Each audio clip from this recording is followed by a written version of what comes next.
Hello, hello, bonjour les gourmands de santé, bienvenue dans les papotes diététiques. Alors aujourd'hui, je voulais aborder un sujet que j'ai croisé plusieurs fois en consultation cette semaine. C'est la diversification alimentaire, mais peut-être pas chez les tout petits comme on a l'habitude de le penser. Donc au moment où ils sortent des biberons et ils commencent à goûter un petit peu de tout. Cette période en général, ça se passe plutôt bien. Chez les enfants que je reçois moi en consultation, il y a vraiment une période charnière qui se passe plutôt vers 1 an et demi, et c'est là où les enfants commencent à refuser de manger certaines choses. Tout se passait bien, les panades, voilà, les petits plats, tout se passait bien, et puis il y a un moment, bah, ils crachent, ils jettent tout, enfin bon bref, ils veulent plus manger.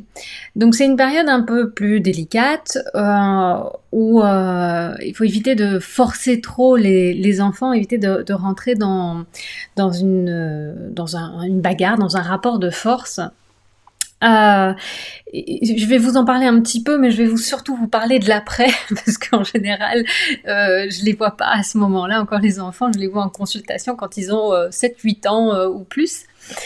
Mais si vous avez encore des tout petits à la maison et que ça se passe comme ça pour vous, eh bien voilà, c'est une période un petit peu compliquée parce qu'en tant que parent, on a peur que les enfants ne mangent pas assez, qu'il n'y ait pas assez de vitamines, que qu'ils ne grandissent pas suffisamment, enfin, qu'ils manquent de quelque chose.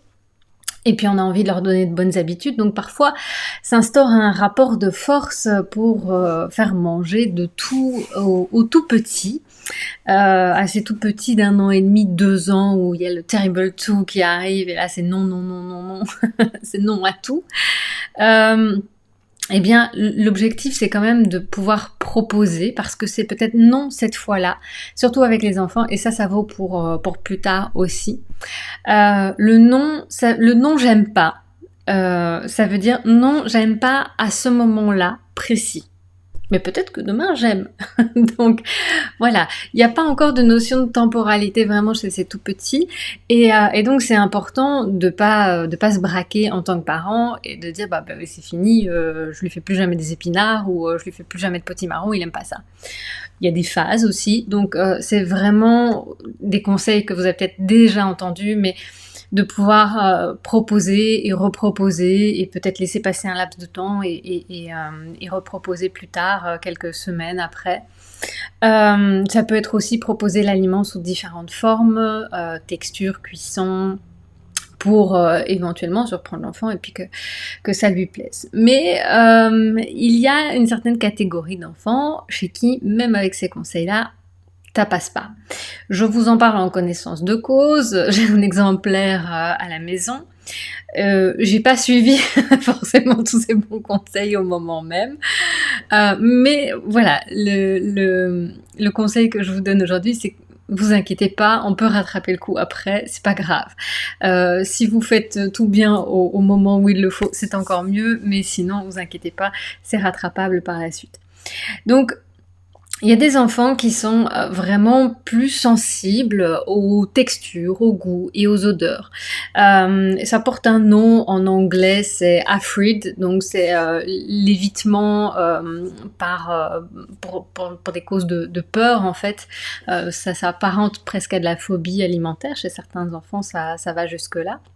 Donc c'est une sélection très restrictive d'aliments, vraiment par peur de manger, et par dégoût en fait. Hein. C'est des enfants qu'on appelait des petits mangeurs difficiles. En anglais, ils appellent ça aussi picky eaters. Voilà, c'est des sales gamins, quoi.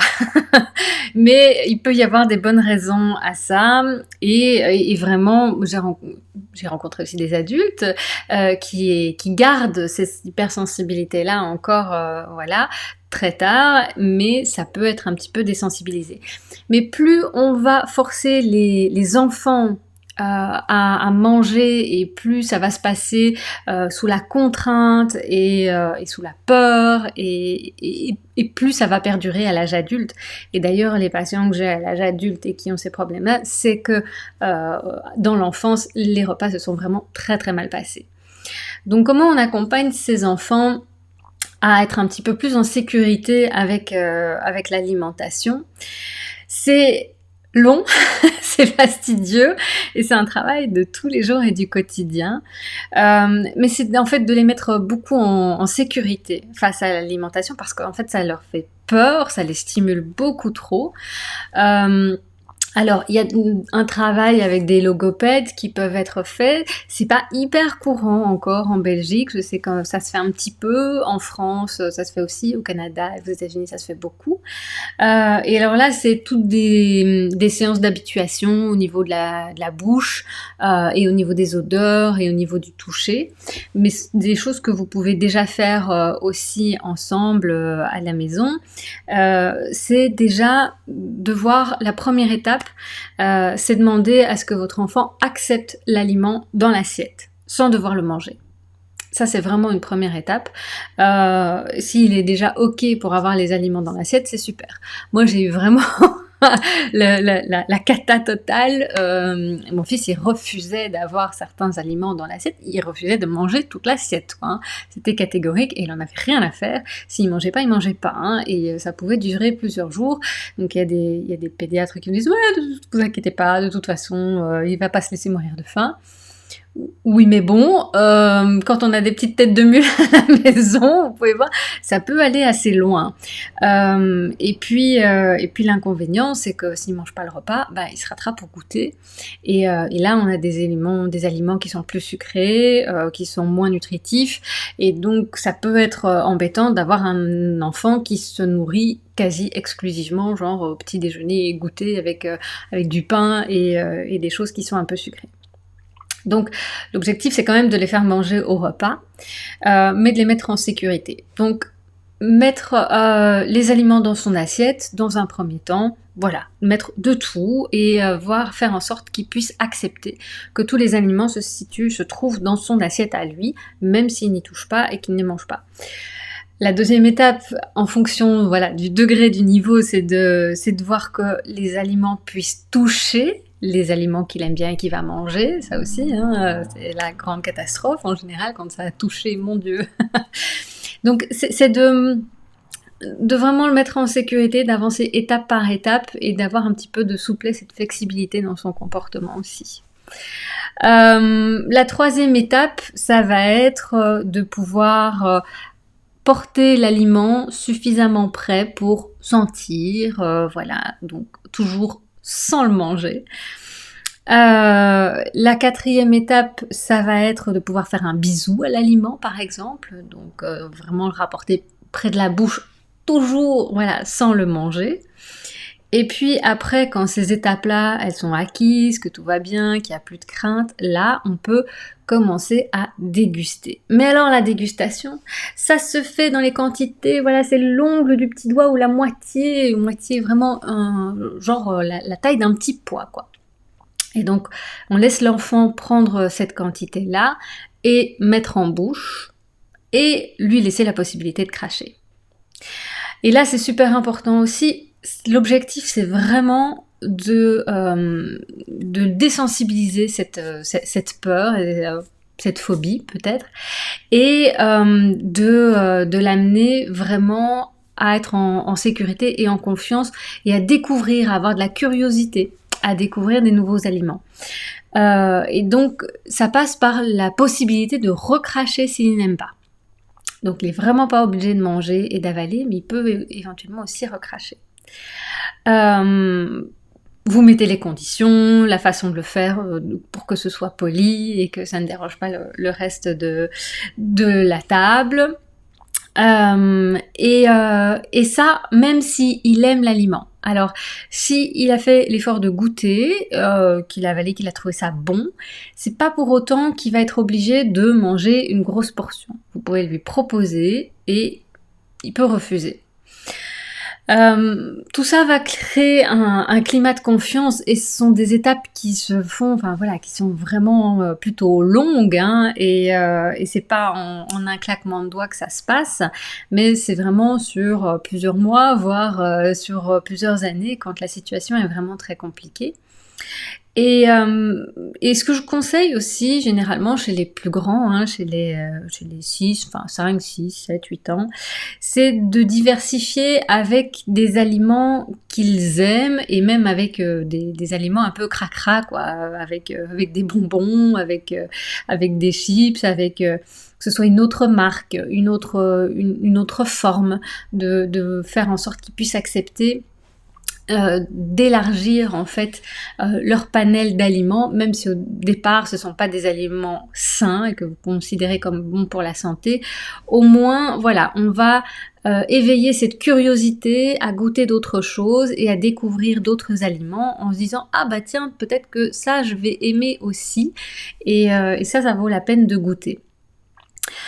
Ça c'est vraiment une grande partie, et puis je vous conseille de vous faire aider dans cette démarche-là parce que ça peut être long et fatigant, donc par un diététicien, par une logopède, éventuellement par une psychologue aussi.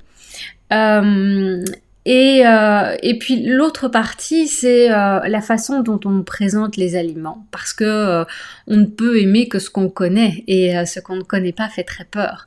Donc là aussi, c'est peut-être de trouver des livres, des petites séries, des petits dessins animés qui parlent des aliments, qui parlent des légumes, leur montrer un petit peu comment ça pousse, comment c'est fait, et donc quand vous mangez à table aussi, c'est de pouvoir décrire les aliments, décrire ce que vous avez dans l'assiette, d'où ça vient, un petit peu leur histoire, comment vous l'avez cuisiné, et puis d'encourager les enfants aussi à acquérir du vocabulaire pour décrire ce qu'il y a dans leur assiette, ce qui leur plaît et ce qui leur plaît pas. C'est pas juste j'aime pas, c'est vraiment ah tiens, est-ce que c'est un problème de texture, est-ce que c'est un problème de température, attention, les trucs trop chauds, trop froids, ça passe pas.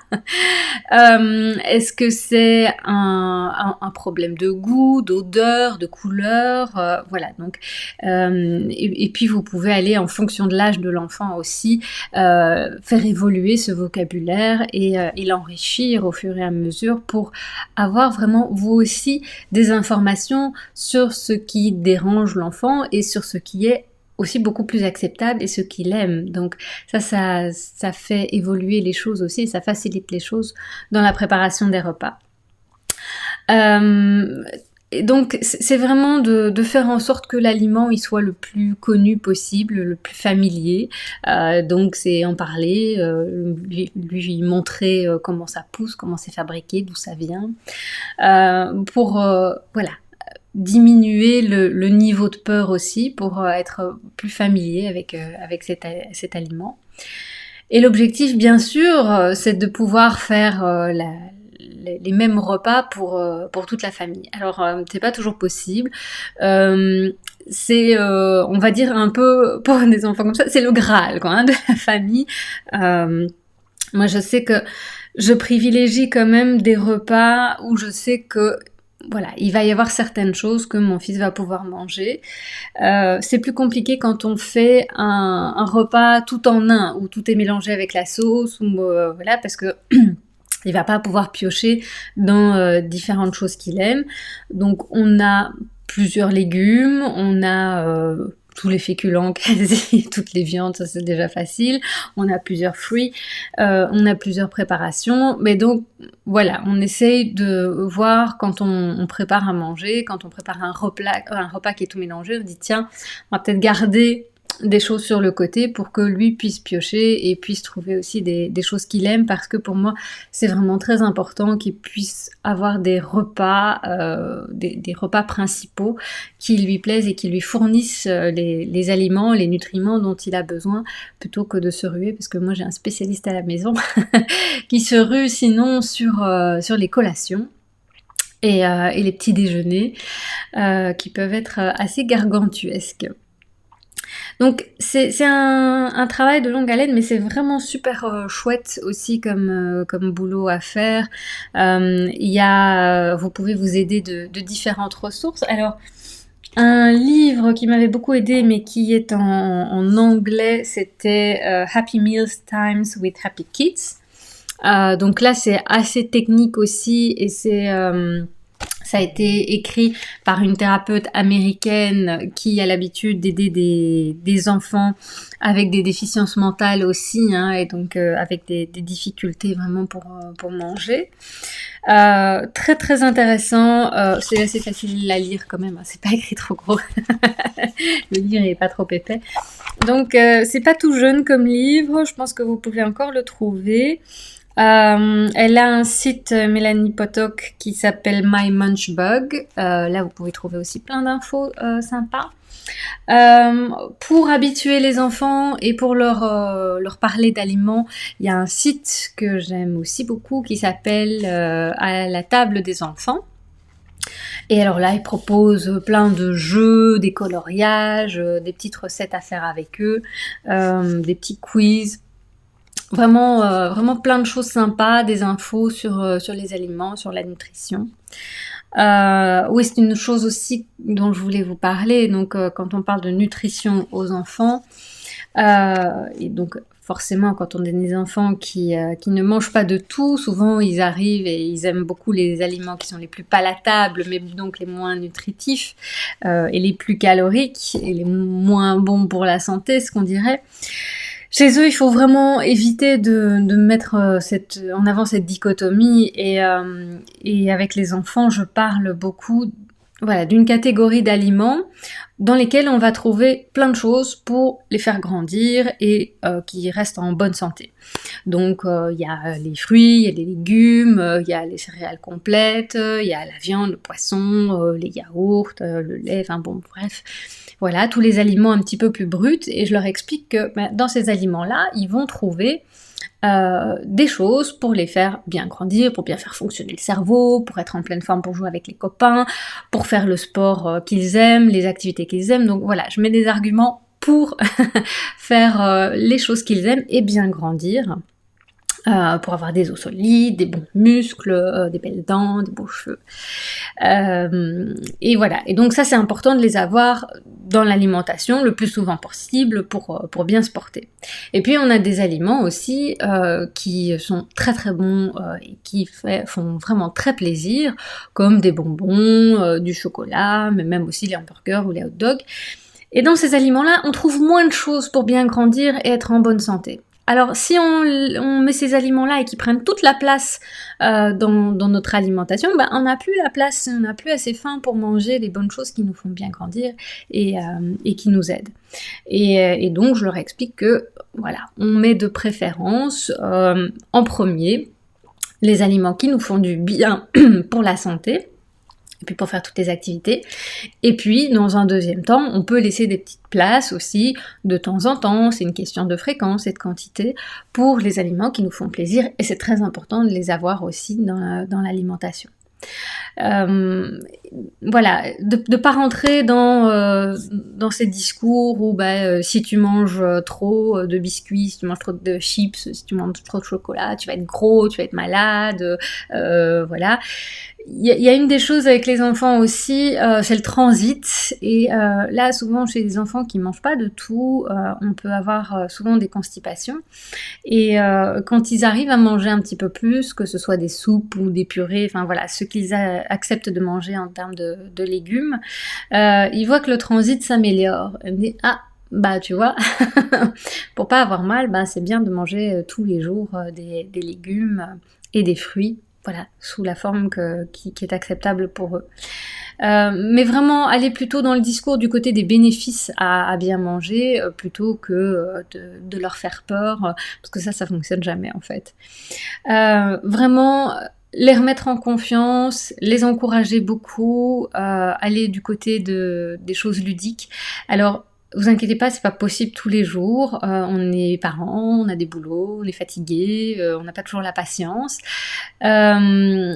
Donc on peut pas s'y mettre tout le temps. Je conseille vraiment de faire découvrir aux enfants aussi des nouvelles choses, plutôt le week-end quand ils sont cool, un repas de midi, pas un repas du soir en semaine où ils sont crevés, ou ça va pas aller quoi. Imaginez-vous aussi après une grosse journée de boulot. On veut vous faire manger des insectes, ou on veut vous faire manger des trucs que vous connaissez pas. Ouais, bof, quoi. C'est pas le moment où vous êtes le plus en réceptifs et ouverts pour découvrir des nouvelles choses. Donc pensez à ça aussi avec les enfants. Trouvez des moments où eux sont plus cool et bien reposés et en confiance pour pouvoir découvrir des nouvelles choses. Donc voilà, donc je vous ai parlé de ce livre-là. On a également un livre ici, c'est l'enfer à table. Ça, vous pouvez le consulter aussi. Il y avait des astuces, ça fait longtemps que je l'ai plus relu d'ailleurs. Mais voilà, ça c'était un bouquin qui faisait partie de mes ressources. Donc il y a À la table des enfants, il y a Super Healthy Kids, je pense aussi, je vous remettrai des liens hein, vers tout ça, qui propose plein de petites recettes assez sympas où on a des légumes un peu déguisés. C'est pas forcément ce que je conseille le plus, de camoufler les légumes et les fruits d'ailleurs pour les enfants qui ne les aiment pas. Et surtout sans leur dire, parce que là c'est trahison, quoi. C'est vraiment... ils vont perdre la confiance et donc ça va les empêcher d'évoluer aussi. Donc on peut faire par exemple des muffins aux épinards, des muffins verts ou des choses comme ça, mais voilà, il faut d'emblée l'annoncer à l'enfant et lui proposer de goûter, parce que si vous le cachez et puis qu'il le découvre par la suite, bah, c'est fini quoi. Là, il va falloir de nouveau retisser la confiance et ça va prendre du temps. Donc, pas camoufler dans le sens dissimulé, mais vous pouvez évidemment jouer sur les textures pour les intégrer à différentes préparations et tester. Mon fils adore le gâteau au chocolat à la courgette. Vous lui ferez jamais manger de la courgette entière. La soupe de courgette, ça passe. Le gâteau à la courgette, c'est merveilleux. Donc voilà. Il y a des astuces comme ça, mais ils doivent être au courant. Donc ça, c'est important aussi. Et voilà, donc l'idée c'est de pouvoir intégrer des légumes ou des fruits un petit peu partout dans les préparations, mais voilà, sans les dissimuler, sans le cacher. Voilà, ça c'était un bon tour d'horizon déjà en une vingtaine de minutes. Je sais pas si vous êtes concernés par cette problématique, sans aller jusque-là où il y a des cas qui sont vraiment assez lourds et sévères, où les enfants mangent tartines choco matin, midi et soir. Ça, j'ai déjà eu des cas aussi. Hein, et voilà, c'est assez problématique pour le développement de l'enfant à ce moment-là, et les parents sont inquiets. Mais même sans aller jusque-là, souvent pour les enfants, découvrir des nouvelles choses, des nouveaux aliments, ça fait peur. Ça s'appelle la néophobie alimentaire. C'est tout à fait normal. Mais il y a des enfants qui restent coincés dans ce stade-là et qui n'arrivent pas à évoluer. Et donc c'est pour cela qu'il y a vraiment plein de petites choses qu'on peut mettre en place. Il y a aussi un jeu qui s'appelle la tour du goût. C'est la boîte verte qui est là. Je vais pas aller la déballer en ce moment. Mais voilà, ça c'est un jeu qui est intéressant aussi pour encourager l'enfant à goûter de tout. Ça vous encourage vous aussi à fixer des objectifs et des récompenses non alimentaires avec l'enfant quand il a réussi à goûter certaines choses, quand il a réussi par exemple à mettre en bouche un aliment, que vous êtes passé par tous les stades, de mettre dans l'assiette, de sentir, de faire un bisou et puis d'arriver à goûter. Et donc là, c'est quelque chose qu'on peut envisager, de faire une récompense à chaque fois qu'il y a un nouvel aliment qui a été goûté. Coucou Stéphane, donc tu me dis avec mon loulou je cuisine avec lui et quand il fait lui-même les légumes, il est déjà curieux de goûter. Ouais, ça c'est un super truc aussi. C'est vraiment pour éviter que les légumes et que les aliments soient inconnus et donc pour les familiariser, ça va avec ça, hein, c'est voir où ils poussent et comment ça se prépare et tout. Et cuisiner avec eux. Alors il y a des enfants qui ont du mal à toucher aussi hein, des aliments, donc là c'est à voir où on en est et à quel stade. C'est important, tout petit, tout bébé. Donc là aussi, hein, voir, je vous disais, ça se joue quand ils sont tout bébés, mais c'est rattrapable par la suite. C'est vraiment de les laisser jouer avec la nourriture. C'est un truc qu'on disait, on peut pas jouer avec la nourriture. Si. Laissez-les quand ils sont bébés dans leur chaise haute, là, et qu'ils sont en train de écraser la banane comme ça, ou alors les biscottes, ça croque. C'est un travail qui est hyper important, tout à fait indispensable pour eux. Donc de se familiariser avec les textures aussi. Et puis s'ils l'ont pas fait petit, ben, il va falloir que ça se passe plus grand aussi, mais ça fait peut-être un petit peu peur parfois quand ils sont plus grands. Donc Ingrid, tu nous regarderas après, elle disait chez nous elle ne mangeait rien de bon et on s'est jamais inquiété, on a tout essayé, par exemple de lui faire manger des légumes en purée, gâteau, soupe. Aujourd'hui elle mange de tout, ou au moins elle goûte. Voilà, c'est vraiment ça, c'est la temporalité aussi, hein. C'est vraiment, je vous dis, c'est des choses qui vont prendre des mois, voire des années, et donc il faut s'armer de courage, patience, persévérance. Je suis en train de faire avec mon fils, maintenant il a 11 ans, c'est un travail, et je me dis, c'est pour qu'un jour, il mange de tout, pour qu'un jour, quand il soit adulte, il arrive à manger de tout, et à pas avoir peur de goûter des nouvelles choses. Et petit à petit, on y arrive, hein, mais c'est vraiment un travail de longue haleine, longue haleine. Voilà, ça enlève peut-être une certaine pression aux parents aussi. À voir si votre enfant a vraiment des difficultés et qui mange vraiment très peu, qui a pas de variété dans son alimentation. Là, c'est à voir avec le pédiatre, avec le médecin, si il y a besoin, et en général oui, il y a besoin de complémenter avec des vitamines, des minéraux, donc avec des compléments alimentaires pour qu'il puisse avoir de tout et trouver encore quel complément alimentaire on va lui faire prendre. Aujourd'hui, il y a vraiment de tout qui goûte un peu le bonbon, donc voilà, ça, éventuellement c'est possible aussi. Je sais que pour certains enfants, les poudres à diluer dans des aliments, ça passe pas du tout. Donc c'est à voir avec eux, en fonction de l'âge aussi, ce qu'on peut proposer comme complément alimentaire pour rassurer et puis pour remettre un petit peu de temps, pour redonner du temps aussi, pour apprendre à manger plus de choses et à varier un petit peu plus. Voilà. Je vous remettrai, comme je vous dis, les liens sous le post où je changerai un petit peu. Et comme ça, vous aurez de quoi trouver aussi un petit peu d'inspiration, un peu d'aide éventuellement avec vos enfants. Et Elodie, tu me dis tes enfants ils cuisinent aussi avec toi, mais ils font parfois des petits blocages. Généralement ils goûtent de tout et il fait pas mal de trucs avec des légumes. C'est exactement ce qu'il faut faire et il faut pas s'inquiéter sur les blocages. Et je vous dis, ça passe, hein. Moi j'ai eu des phases aussi où voilà, il y a le brocoli et mon meilleur ami et puis tout d'un coup, ça passe plus. Ah bon, ok, voilà. Et ça peut durer quelques jours, quelques mois, et puis ça peut revenir. Mais voilà, le but c'est vraiment de pouvoir tourner avec le plus d'aliments possible pour éviter que tout d'un coup, il n'y ait qu'un seul aliment et puis que tout d'un coup, il n'aime plus et blocage total. Là, c'est plus compliqué.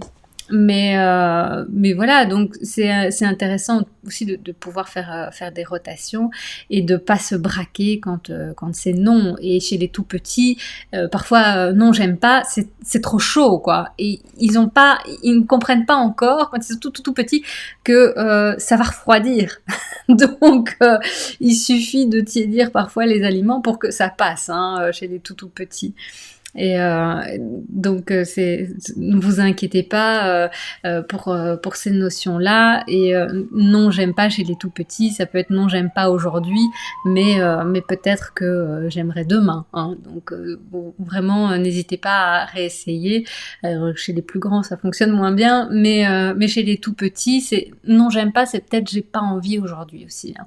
Donc c'est la persévérance et ce qui est pas évident, hein, quand on a des tout petits ou même des moyens et que on bosse et qu'on est un peu fatigué, de préparer des repas et de voir que ça passe pas, c'est pas toujours hyper motivant, mais ne désespérez pas, un jour ça viendra et un jour ils mangeront de tout.